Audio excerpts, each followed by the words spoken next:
risiko operasional ya, masih ada waktu 1 jam.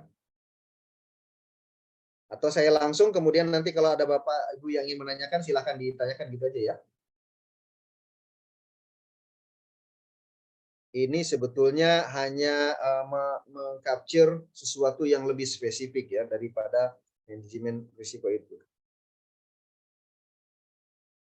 Jadi kalau tadi mengelola manajemen manajemen risiko, kalau sekarang spesifik ke mengelola risiko operasional. Jadi kalau tadi ada manajemen, kalau di bawahnya ada manajemen operasional, manajemen pemasaran, manajemen SDM, kurang lebih gambarnya begitu ya, Bapak Ibu sekalian. Tadi mengelola manajemen risiko, sekarang mengelola risiko operasional. Apa itu risiko operasional? Ya, simpel saja sih Bapak Ibu sekalian. Saya kira Bapak Ibu dari namanya sudah bisa menggambarkan ya, bisa membayangkan bahwa manajemen operasional itu sesuatu yang terkait dengan kegiatan operasional di lembaga kenaziran Bapak Ibu. Ya, oke, mungkin Pak Armi untuk bisa ini kalau risiko operasional seperti apa sih kira-kira?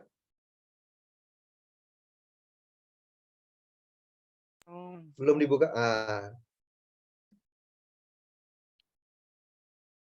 Ya, apa ke cash flow-nya kali Pak ya? Kegiatan operasional ya. Ya, cash flow tentu salah satunya barangkali gitu ya. Kira-kira yang di operasional apa saja?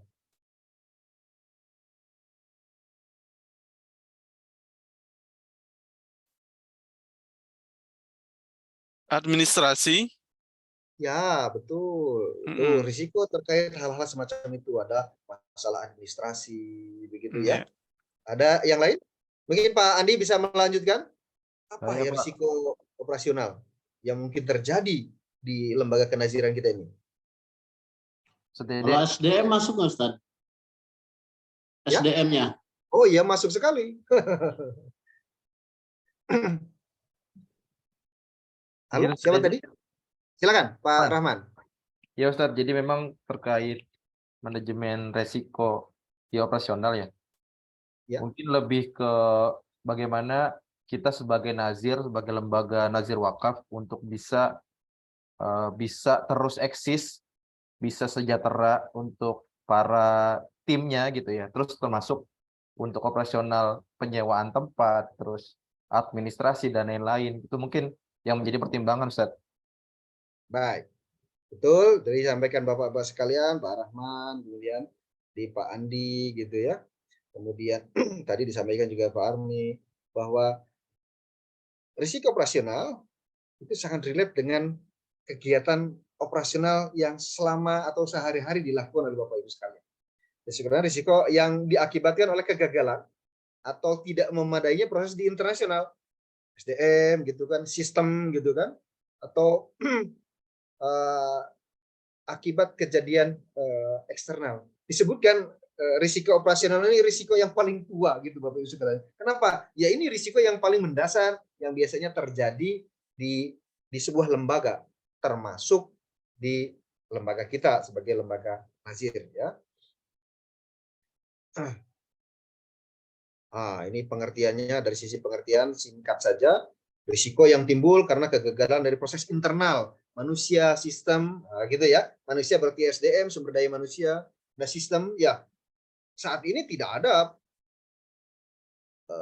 untuk menyebutkan jarang sekali ya, perusahaan yang tidak menggunakan sistem gitu kan. Sistem yang paling mudah sekalipun. Misalnya Bapak Ibu menggunakan laptop, kemudian Excel-nya ada di laptop, begitu ya. Nah, ketika terjadi masalah, wah ini terjadi risiko operasional Bapak Ibu ya.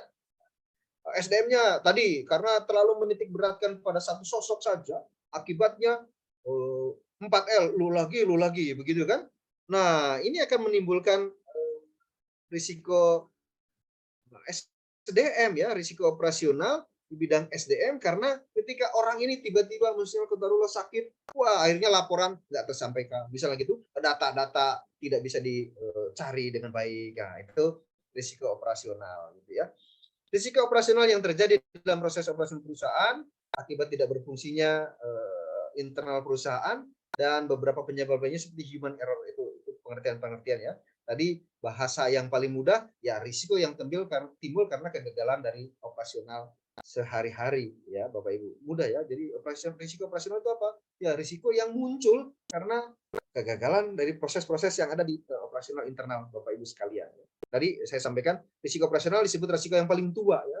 Karena risiko ini sudah ada sejak kegiatan perusahaan dilaksanakan. Jadi ketika perusahaan terbentuk, risiko operasional langsung muncul gitu ya.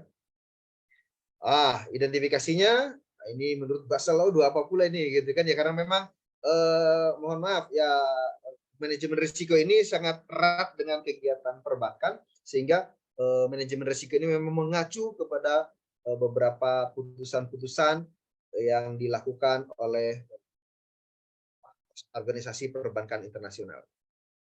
Ada risiko proses internal, risiko manusia, risiko sistem, risiko eksternal, risiko hukum gitu ya. Risiko proses internal proses risk itu mudah sebetulnya, tidak lengkapan dokumentasi. Nah, itu misalnya Bapak Ibu ada proses wakaf gitu kan, sudah diterima sebidang tanah di Lampung, di daerah mana? Di daerah Waikambas misalnya begitu ya. Kemudian ternyata tidak lengkap dokumennya begitu ya, atau ada dokumennya tapi salah misalnya, beda sertifikatnya, itu namanya risiko proses internal ya. Atau suatu saat ada ketidaktepatan laporan, misalnya ini harusnya laporan tentang pengelolaan di wilayah Riau tadi misalnya gitu, tapi yang dilaporkan malah bukan itu, sehingga geseh. Itu risiko proses internal proses risk. Risiko sumber daya manusia ya sudah jamak terjadi Bapak Ibu ya. Ada person yang kurang baik ya, karena jahat begitu kan, tidak kompeten dalam bidangnya. Nah, ini risiko SDM. Maka untuk menghindarkan risiko SDM dari ketidakkompetenan ini, maka muncullah gitu kan pelatihan-pelatihan semacam kehilangan karyawan kunci. Nah, Bapak Ibu, ya kalau di lembaga kenaziran mungkin tidak ya, tapi di perbankan wah luar biasa itu ya. Bajak membajak di antara perbankan itu terjadi. Pernah ada di Solo ya, dekat saya dari Jogja ke Solo dekat. Ada satu kantor cabang yang bedol desa itu karyawannya ke bank lain. Wah, sampai masuk arbitrasi perbankan ya. Itu risiko SDM. Ya. Kemudian adanya penipuan atau apa yang seperti saya sampaikan tadi ya, fraud itu menjadi sebuah risiko SDM. Ada risiko sistem. Bapak Ibu, tadi saya sempat menyenggol ya, bahwa risiko yang berhubungan dengan penggunaan sistem dan teknologi IT lah gitu ya. Karena sekarang hampir tidak ada ya kegiatan-kegiatan yang tidak menggunakan ini. Semua manual, Pak Dede. Saya kira kok manualnya tetap menggunakan laptop, menggunakan komputer gitu kan. Kalau saya pernah Bapak Ibu mau laporan, saya termasuk di SK-kan di lembaga posko penanganan gempa Jateng DIY waktu itu 2006. Pas laporan, karena saya ingin komputer saya lebih cepat, saya minta rekan saya untuk menginstal program-program dan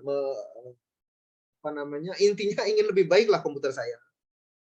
Qadarullah Bapak Ibu, bukannya diperbaiki, harddisk saya terinstall ulang oleh rekan saya itu. Waduh, akhirnya data saya hilang semua. Waduh, gitu ya. Jadi sebetulnya dia menginstal di C tapi meleset ke D.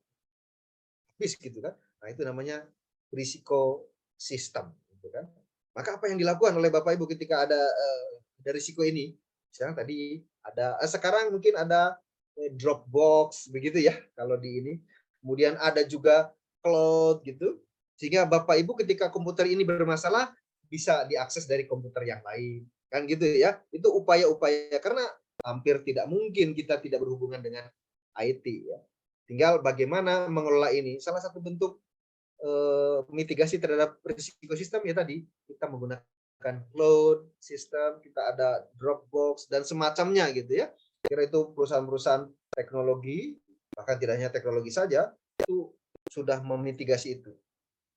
Jadi ketika kami diperiksa oleh OJK gitu, lembaga saya gitu ya, di bidang dana pensiun, ditanya bagaimana cara Anda memitigasi? Oh, kami simpan di dalam bentuk CD, waktu itu masih CD ya.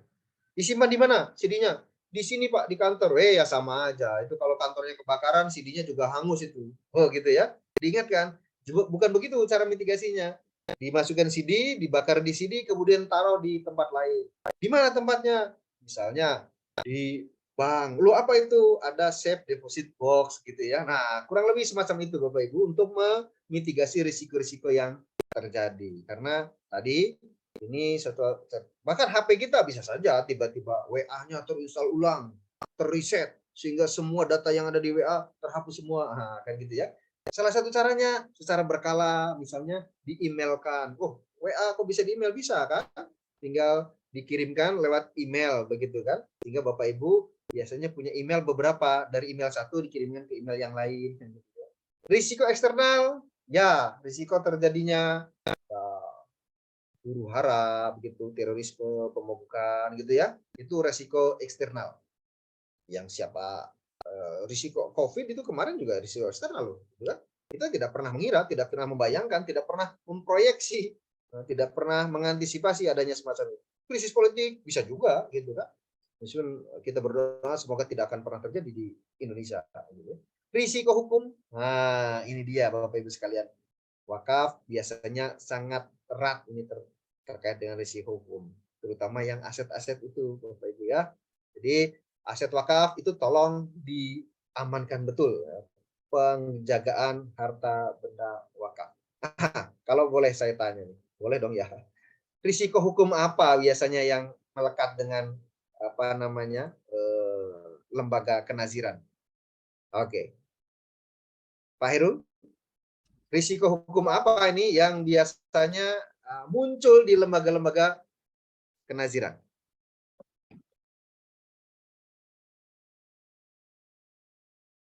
Halo Pak Heru? Pak Bahrul, Pak Bahrul?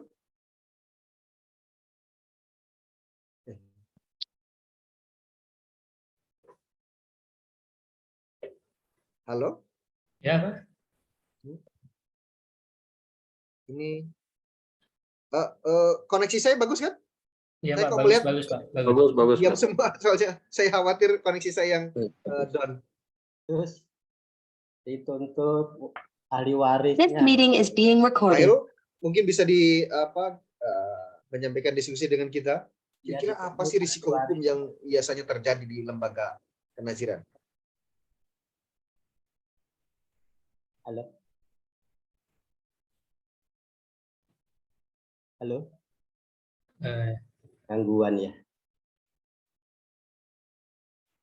Freeze. Oh, ini di saya atau di punya saya lancar nggak Bapak Ibu? Lancar. Ustaz Dede. Oh, Ustaz Pak Dede Heru ya? lancar. Pak Herunya yang out ya?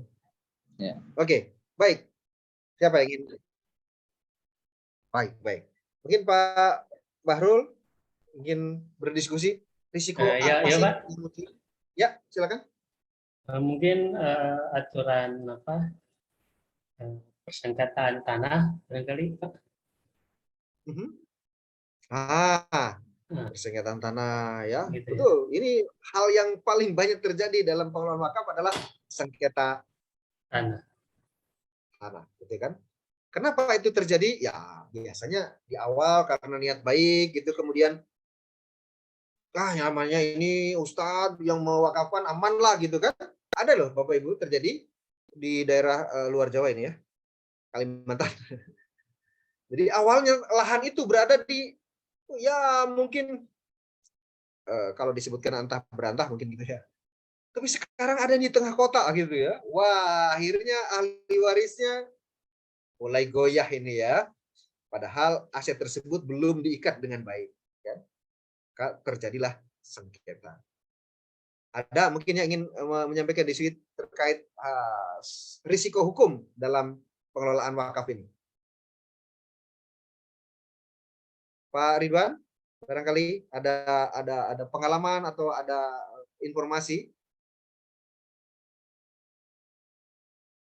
Ya, resiko hukum ya itu tadi Pak, mungkin terkait dengan bagaimana kita lebih teliti di awal, memastikan legalitas aset-aset segala macam, kepemilikan, kemudian ya menghindari resiko. Adapun resiko yang paling mungkin terjadi, menurut saya resiko paling tinggi adalah ya tanah itu lepas sih.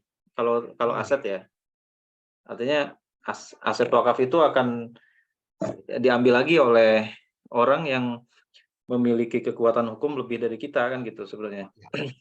Resiko hukumnya itu.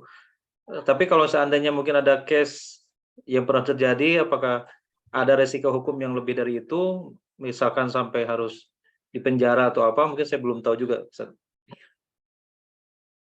Ya, sampai saat ini risiko yang paling ujung saat ini adalah ya gagal atau kalah di pengadilan karena memang tidak memiliki legalitas yang cukup. Maka Bapak Ibu sekalian, salah satu kewajiban kita sebagai pengelola adalah melakukan penjagaan HBW, ya. Melakukan penjagaan harta benda wakaf. Biasanya Kang Tatang, Dr. Tatang Astadudin yang bawakan itu, ada Pak Daeng ya, Hasanuddin Rahman Daeng Naja, Pak Johar, itu bidang-bidang yang terus-menerus mengingatkan kepada para nazir agar pengelolaan atau penjagaan harta benda wakaf ini betul-betul diperhatikan. Karena ya Bapak Ibu mungkin pada saat diwakafkan begitu ya orangnya tulus begitu kan. Tetapi generasi kedua, generasi ketiga, ini sudah menjadi tidak bisa kita kendalikan lagi. Nah, apabila memang sudah diperkuat legalitasnya, ya kalau sudah menjadi sertifikat kan selesai. Kalau kita bertarung di pengadilan katakanlah sekalipun, ya insya Allah kita sudah memiliki legalitas yang jelas. Bahkan dengan adanya pelaporan yang Bapak Ibu sampaikan kepada BWI, begitu, pada kementerian, itu juga bagian dari langkah pengamanan harta benda wakaf. Kenapa? Karena ini sudah dicatat di BWI, itu kan sudah ada tembusannya, catatannya di BPN, ATR BPN, gitu ya. Sudah dicatat juga di siwaknya Kemenang, gitu ya. Itu upaya bersama agar risiko hukum ini tidak terjadi. Nambahin sedikit, Ustaz. Silakan. Mungkin ada resiko hukum yang lain yang barangkali bisa terjadi, tetapi ini memang karena ada resiko lain yang terjadi sebelumnya, yaitu adalah resiko tadi operasional, terutama di SDM ya. Misalkan kalau terjadi fraud, terjadi penyalahgunaan dana, apalagi kalau seandainya terjadi penyalahgunaannya ini dilakukan secara berjamaah kan gitu. Kemudian akhirnya ketahuan, maka itu akan masuk ke dalam ranah hukum juga sebenarnya. Gitu. Betul ya. Jadi salah satunya tadi sebetulnya risiko operasional gitu ya, SDM begitu ya. Tapi kemudian karena terjadi fraud, maka akhirnya kemudian menyeret itu ke ranah hukum gitu ya. Ya. Betul. Terima kasih Pak Ridwan. Saya kira Bapak Ibu sekalian, pengalaman ini menjadi hal yang menarik. Saya kira biasanya juga grup-grup kita ini tidak dibubarkan setelah kegiatan. Ini menjadi wahana bagi kita untuk sharing.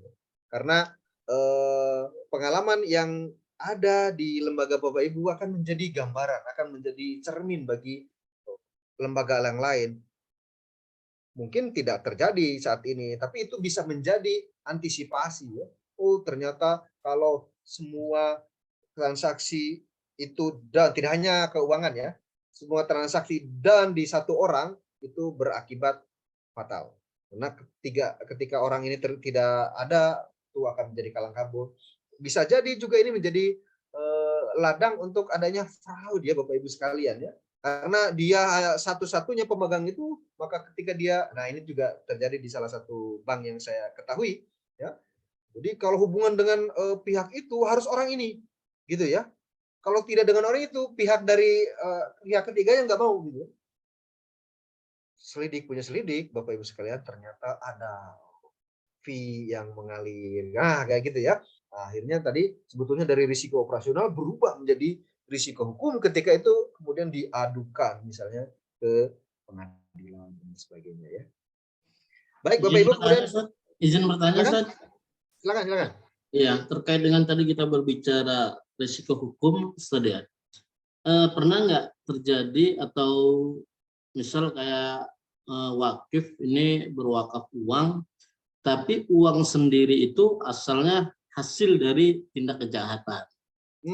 Kalau penjualan hasil dari korupsi atau penjualan narkoba, dan ternyata itu diwakafkan, itu bagaimana dengan risiko hukumnya, Ustaz? Oke, baik. Terima kasih, ini pertanyaan sangat menarik. Pernahkah misalnya kalau di bank itu kan ada ya, menyatakan bahwa uang itu bukan merupakan hasil tindak pencucian uang kan gitu ya. Apakah sampai saat ini alhamdulillah Bapak Ibu sekalian, setahu saya hal semacam itu belum pernah terjadi di lembaga kenaziran ya. Jadi so far so good saja gitu. Jadi apa yang karena ini biasa Bapak Ibu sekalian, mohon maaf ya, biasanya dana-dana semacam itu biasanya berbentuk tunai dan tidak ingin dicatat biasanya ya. Kalau dicatat kemudian ada nama dan lain-lain, itu kan bisa nyerempet ya. Meskipun bisa saja menyebutkan, oh ini dari hamba Allah misalnya gitu ya. Namun sampai saat ini ya, sepengetahuan kami memang dan mudah-mudahan tidak akan pernah terjadi. Tapi kalau pertanyaannya apakah sudah pernah terjadi, sampai saat ini belum, untuk mengenakan tidak ya. Karena memang kita belum pernah menemukan case yang semacam ini. Juga terkait dengan tindakan hukum terhadap nazir. Ya boleh kita sebutkan bahwa ya, tidak semuanya yang mengelola itu betul-betul baik, niatnya baik. Cepat juga kan ada yang terjadi bentrokan ya, ada yayasan A dengan yayasan B, aset wakafnya satu, kemudian bertemu gitu kan.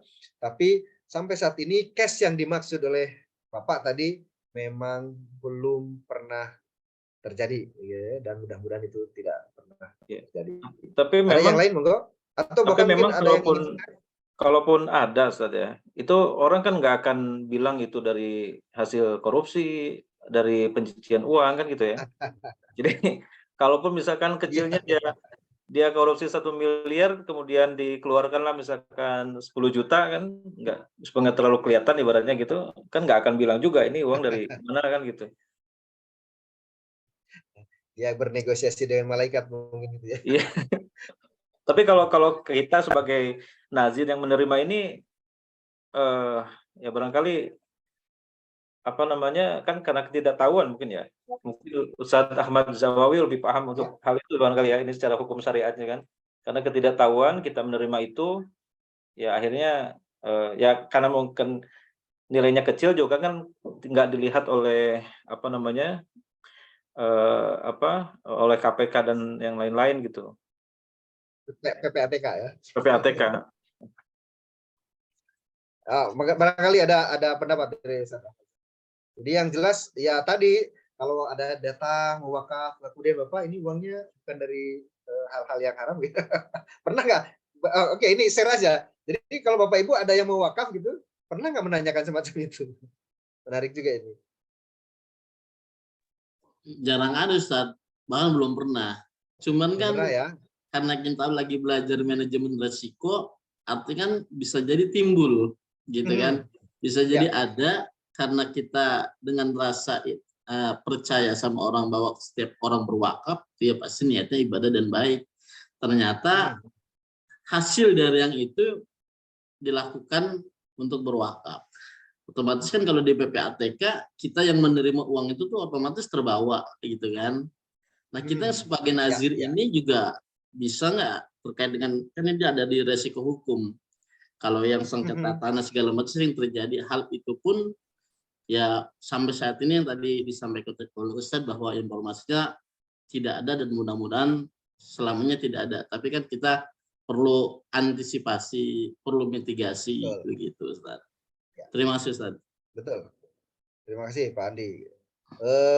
Saya kira ke depan juga selain di bank gitu ya, mungkin di lembaga kenaziran juga perlu ada yang ada satu lembar. Misalnya kalau cuma 1 juta, 2 juta enggak ada lah gitu ya. Kalau di atas 100 juta ada pernyataan, oh benar-benar uang ini bukan merupakan hasil tindak pidana pencucian TPPU misalnya kan gitu ya.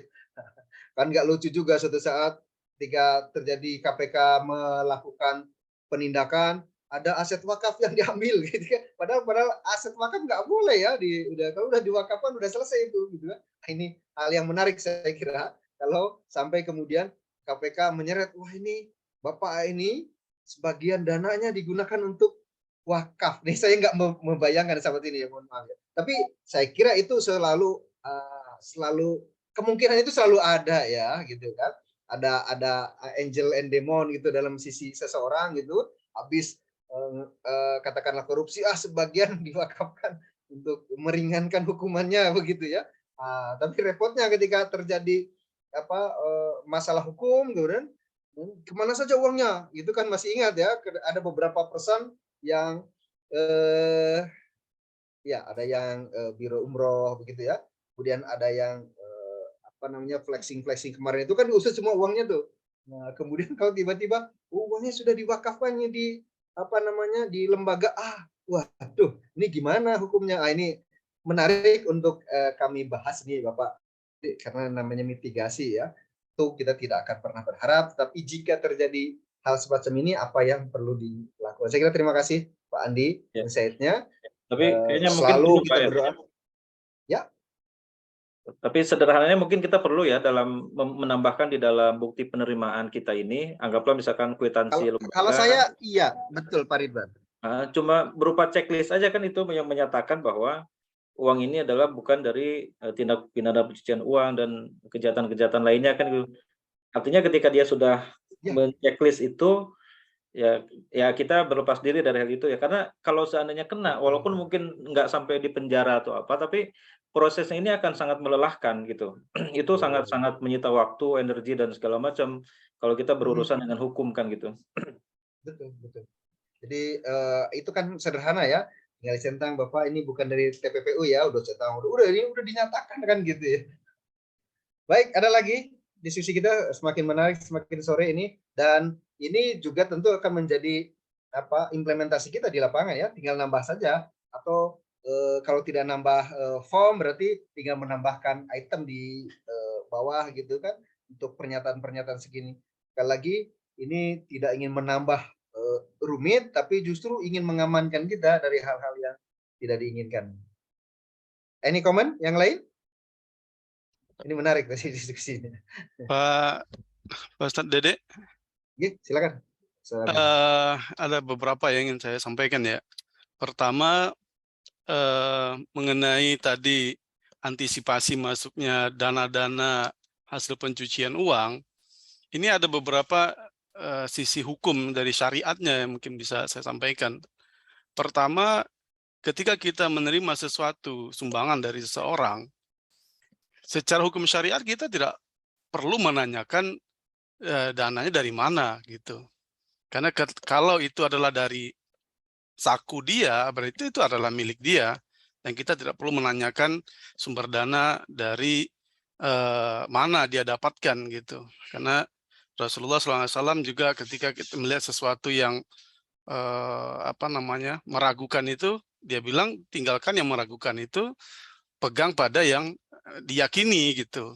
Misalnya ketika kita sedang jalan, lalu ada kejatuhan di gelap malam, ada kejatuhan sesuatu di baju kita nggak perlu tahu apakah itu kotoran atau apa gitu. Jadi ketika itu adalah memang dana dari dia, kita yakin itu adalah dana dia, dana halal dari dia gitu, karena wakaf itu adalah dari yang halal. Tapi kemudian ketika moral hazard itu ya makin meningkat, ya keimanan ketakwaan makin berkurang, maka masuk lagi hukum yang berikutnya, namanya sadu zariah gitu. Sadu zariah itu artinya kita menutup celah ya masuknya sesuatu yang kita tidak yakini gitu. Maka ya sadu zariahnya itu tadi ya BWI membuatkan satu form di mana si wakif ini memastikan bahwasanya dana itu adalah milik dia dan bukan dari hasil pencucian uang. Jadi tidak ada yang salah di situ. Jadi semuanya bisa diterima gitu. Kita tidak perlu menanyakan, tapi untuk sadu zariah menutup celah adanya moral hazard itu kita bukan satu form pernyataan bahwa ini bukan dari pencucian uang. Nah gitu. Kemudian yang kedua, apakah di lembaga kenaziran itu juga ada, kalau misalnya ini kan sudah ada kompetensi wakif ya, nazir ya, dengan adanya pelatihan dan asesmen ini. Apakah juga di lembaga kenaziran itu juga ada semacam dewan pengawas syariahnya, Pak?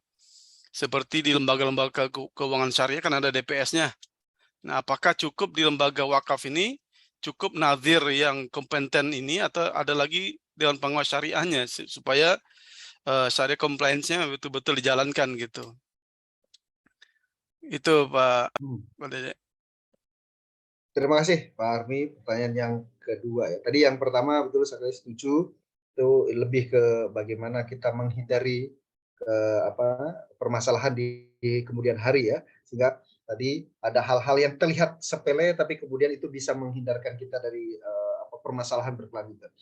Lalu terkait dengan Dewan Pengawas, ya kita mengusulkan, saya kira ini proses terus menerus nih Bapak Ibu sekalian.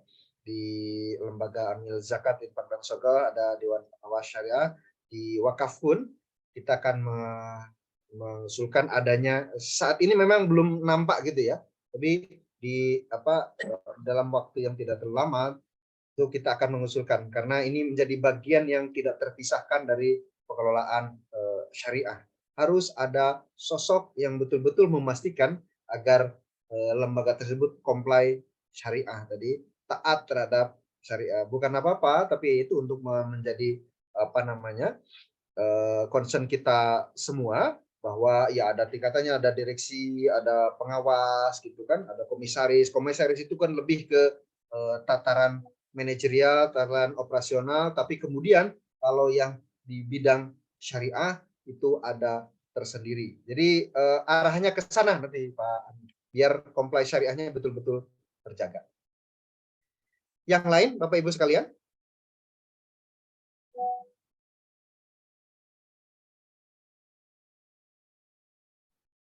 Monggo. Kalau tidak ada saya lagi aja Pak Dede. Oh, silakan. Jadi tadi kan ada namanya risk appetite ya, Risk appetite ya. Risk appetite. Nah itu kan kalau dilihat dari cara-cara lembaga menetapkan risk appetite itu kan sepertinya sangat kualitatif ya, artinya kemampuan ini segala macam. Nah itu bisa dikuantitatifkan nggak sehingga lebih akurat gitu, sehingga betul-betul lembaga ini menetapkan ini masuk dalam risk appetite gitu Pak? Ya, karena itu pertanyaan yang menarik ini Pak. Ya. Bagaimana risk appetite? Ada juga risk appetite, ada juga risk tolerance ya. Jadi dalam perjalanannya, karena risk appetite ini adalah risiko yang bisa diterima atau dihadapi oleh nazir ketika mereka beroperasi, maka biasanya memang untuk ini ada pelatihan sendiri biasanya Pak ya. Jadi karena kita akan menetapkan angka-angka itu gitu kan, dari matriks ya, mungkin tidak saat ini, tapi tentu saja akan muncul itu Pak. Karena ketika kami kalau laporan ke OJK ya di dana pensiun itu penuh dengan angka ya, jadi termasuk risiko-risiko itu memang akhirnya diangkakan gitu ya. Risiko kan harus terukur kan gitu. Betul. Jadi akan muncul angka-angka gitu. Mungkin sekarang masih nampak kualitatif, tapi pada saatnya ketika bertahap tentu saja gitu ya, nanti akan ada sosialisasi mengenai modul untuk menghitung risiko gitu ya. Itu perbankan sudah jauh lebih dahulu. Nah, kemudian di industri atau lembaga keuangan non bank kemudian tidak menutup kemungkinan nanti di lembaga keuangan non bank yang syariah ini juga akan memasuki era-era itu, di mana menghitung risiko menghitung kesehatan itu berdasarkan angka-angka. Ya, meskipun angka itu ujung-ujungnya juga menjadi apa ya? Bukan customize sebutannya. Itu tergantung mereka menilai. Nah, repotnya misalnya ketika kita diperiksa OJK, kata OJK, oh enggak, Anda posisinya bukan 2 tapi 1 ini, atau 3 ini kan gitu ya. Tapi pada prinsipnya menurut saya itu memungkinkan ya. Risk itu akan dimunculkan dalam bentuk angka. Oh, ketika saat ini ketika SDM-nya akan muncul ya dari angka-angka. Oh, kalau SDM segini, maka risk appetite kita sekian gitu. Saya yakin itu bisa, Pak Arni, pada saat nanti ya. Sekali lagi ini gambar risk appetite, risk yang dapat diterima, ada risk tolerance. Risk tolerance itu ya kalau nambah gelandang sekian gitu, maaf, agak belandang ya pakai bahasa Jawa jadi agak bergeser sekian masih oke, tapi kemudian kalau lebih dari itu kita sudah tidak mampu lagi ya. Itu bahasa mudahnya ya Bapak Ibu sekalian, risk appetite dan risk tolerance. Toleransi itu kan toleransi ya. Jadi ada risiko-risiko yang oke lah, tidak ada masalah ya. Jadi di sana disebutkan di sini ada sejumlah dampak negatif yang berani diambil oleh suatu organisasi untuk mencapai tujuan mereka. Karena tadi terutama dalam hal pengelolaan ini saja Bapak Ibu ya. Oh misalnya tapi ini pembiayaan di bank ya. Misalnya kalau ada pembiayaan dari seseorang yang misalnya sertifikatnya masih dalam kategori seperti ini, misalnya dalam usaha pembangunan, oh ada, kami berani, nah misalnya gitu ya, itu dimasukkan menjadi risk toleran gitu ya. Oke, nah ini kembali lagi, ini agak mirip dengan yang tadi. Bapak Ibu akan ada di posisi mana terkait dengan risiko ini gitu ya. Ada avoid, menghindari betul gitu. Ya sebetulnya bukan berarti benar-benar menghindari, sekali lagi saya sampaikan ya. Karena tidaklah mungkin betul-betul menghindari, tapi ini agaknya wah ini daripada ke sana kami lewat jalan ke ini aja deh, daripada ke Indramayu kami lewat Ciamis saja, misalnya dari Jakarta mau ke Jogja ya, menghindari betul. Meskipun sesungguhnya tidak betul-betul menghindari, tapi kita bisa ya sebuah lembaga avoiding aja lah. Jadi kalau ada sesuatu kita nggak ngambil risiko itu, betul-betul enggak. Yang kedua mitigasi, yang paling memungkinkan itu perihalnya kita hidup di Indonesia di di ring api ya, sebutannya ring of fire gitu kan. Yang kita bisa lakukan bukan menghindari tapi memitigasi ya. Bagaimana bahkan ini kalau konteks kebencanaan, bagaimana kita hidup bersama dengan risiko bencana itu sendiri gitu ya. Kadang-kadang kita hidup di dunia ini bukan gunung apinya yang membunuh itu kan gitu ya, bukan gempanya yang membunuh itu, bukan tsunami yang membunuh itu, tapi kemudian kehadiran manusia yang ada di sana. Gunung Merapi di Jogja tidak pernah membunuh orang, tapi orang yang datang ke sekitar Merapi itulah yang kemudian menyebabkan itu. Qadarullah kan begitu ya. Oh itu kan sudah takdir, iya betul mengilang gitu ya, tapi jalannya demikian. Seandainya menaati aturan pemerintah ada di ring sekian, maka itu tidak terjadi. Tsunami itu adalah fenomena alam.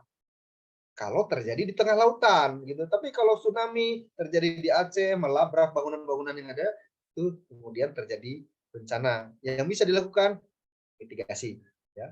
Demikian pula di Bapak Ibu sekalian, apa yang dilakukan mitigasi di risiko operasional, misalnya tidak menempatkan satu tugas sempurna dalam satu orang, itu bagian mitigasi ya. Kemudian kalau di bank untuk melakukan penagihan tetap harus ada alatnya, sehingga ketika seseorang bayar, ketika ditagih dan bayar di tempat, maka ada kwitansi yang dipegang oleh orang tersebut dan oleh yang menagih laporan ke kantor, misalnya gitu ya. Nah, itu kan bisa dilakukan, bukan menghilangkan tapi mengurangi atau memitigasi ya. Kemudian memindahkan tadi dengan diasuransikan gitu kan, transfer ya, pindahkan dari yang ada di kita, mobilnya baru ini begitu kan ya, mari kita lindungi dengan berinfak sedekah. Saya kira itu juga tetap ya Bapak Ibu ya, karena infak dan sedekah akan menghindarkan dari bala begitu. Tetapi di sisi lain cara lahiriahnya kita juga membeli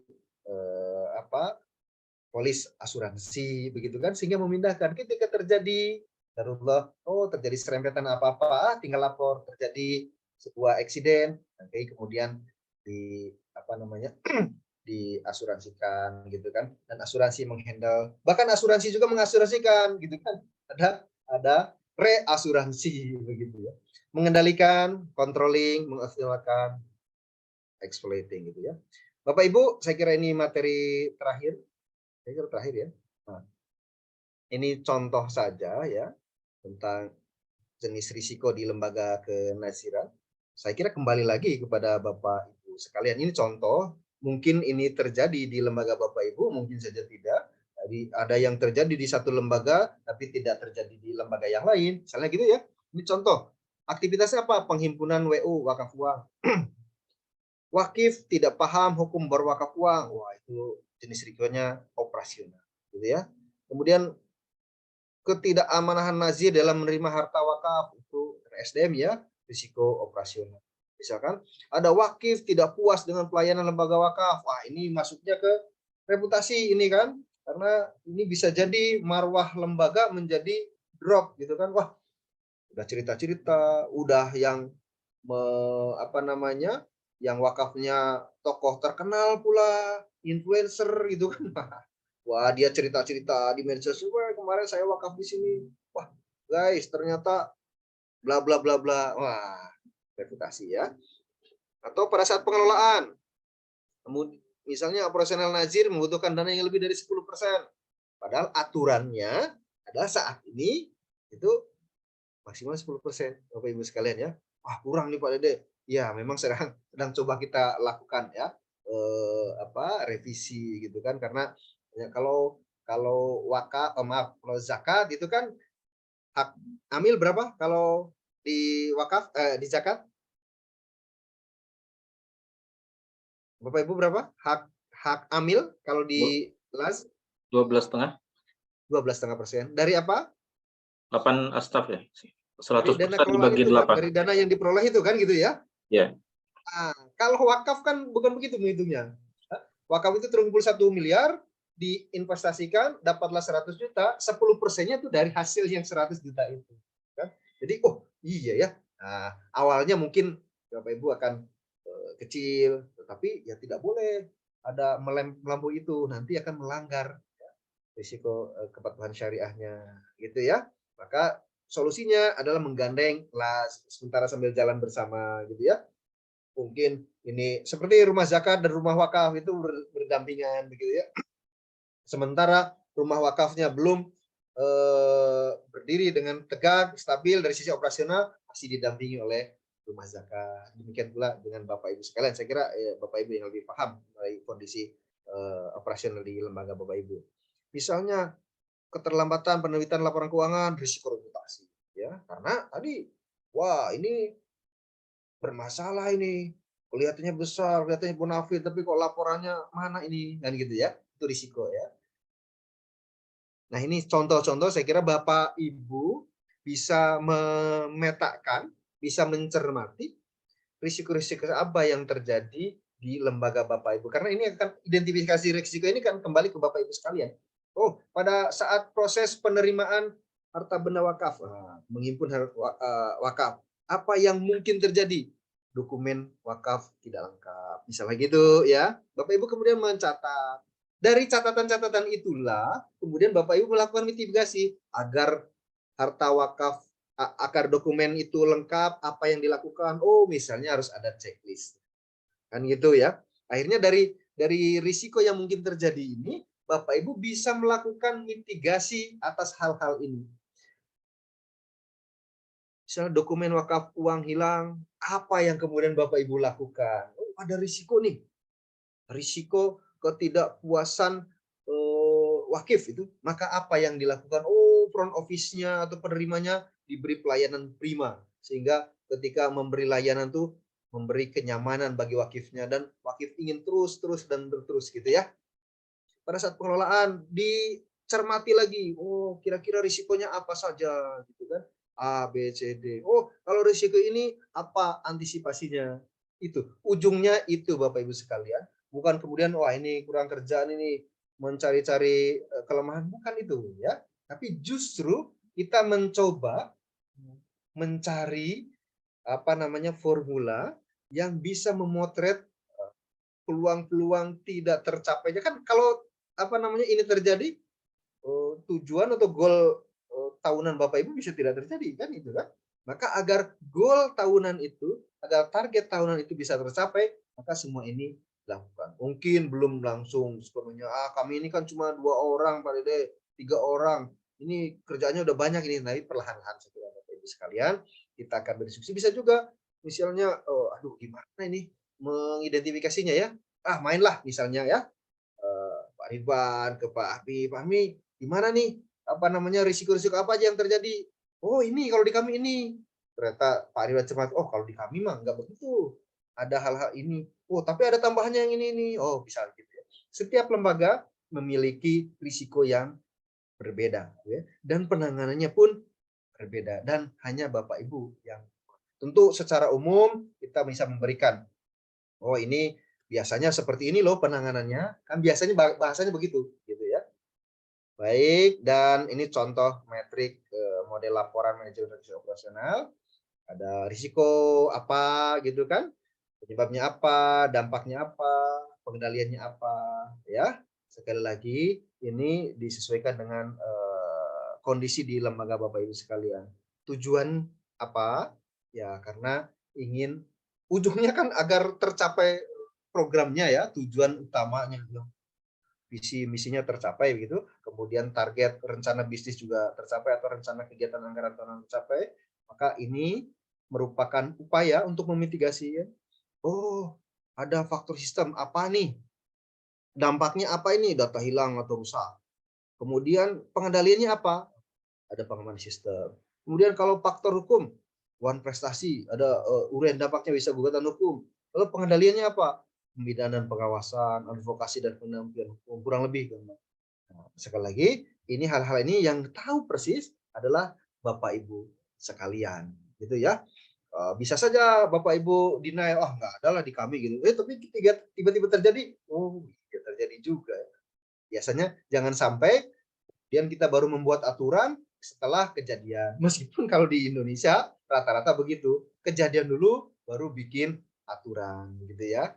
Tapi kita sudah banyak belajar, mudah-mudahan semua itu bisa diantisipasi dengan baik. Ujung dari semua ujung adalah kita tentu saja, ini ada pertanyaan nggak ya? Oke, baik. Baik, terima kasih sudah diingatkan Pak Heri. Jadi ujung dari semua ujung dari manajemen risiko ini adalah bagaimana agar kita menyadari betul apa yang ada dalam diri kita, kemudian dicatat, kemudian kita juga menyiapkan kira-kira apa yang akan kita lakukan apabila hal-hal ini terjadi. Dan kita juga mencatat apa yang harus kita lakukan agar hal ini tidak terjadi. Dengan demikian, semuanya bisa tuntas, semuanya tentu kalau kita 100% itu. Tapi kalau kita berdoa kepada Allah, hanya kepada Allah lah kita memohon perlindungan, memohon pertolongan ya, Bapak Ibu sekalian. Yang bisa kita lakukan seperti yang diceritakan di awal tadi, kita mengikat untanya agar untanya tidak lepas. Demikian pula kita sebagai sebuah lembaga kenadian yang kita lakukan adalah melakukan berbagai upaya. Setelah semua berbagai upaya kita lakukan, mari kita bertawakal kepada Allah Subhanahu wa taala. Demikian, terima kasih. Mohon maaf atas segala khilaf dan mudah-mudahan apa yang saya sampaikan memberikan sedikit mohon maaf apabila terkesan agak rumit ya. Sekali lagi mudah-mudahan ada manfaatnya. Nasr minallah. Assalamualaikum warahmatullahi wabarakatuh.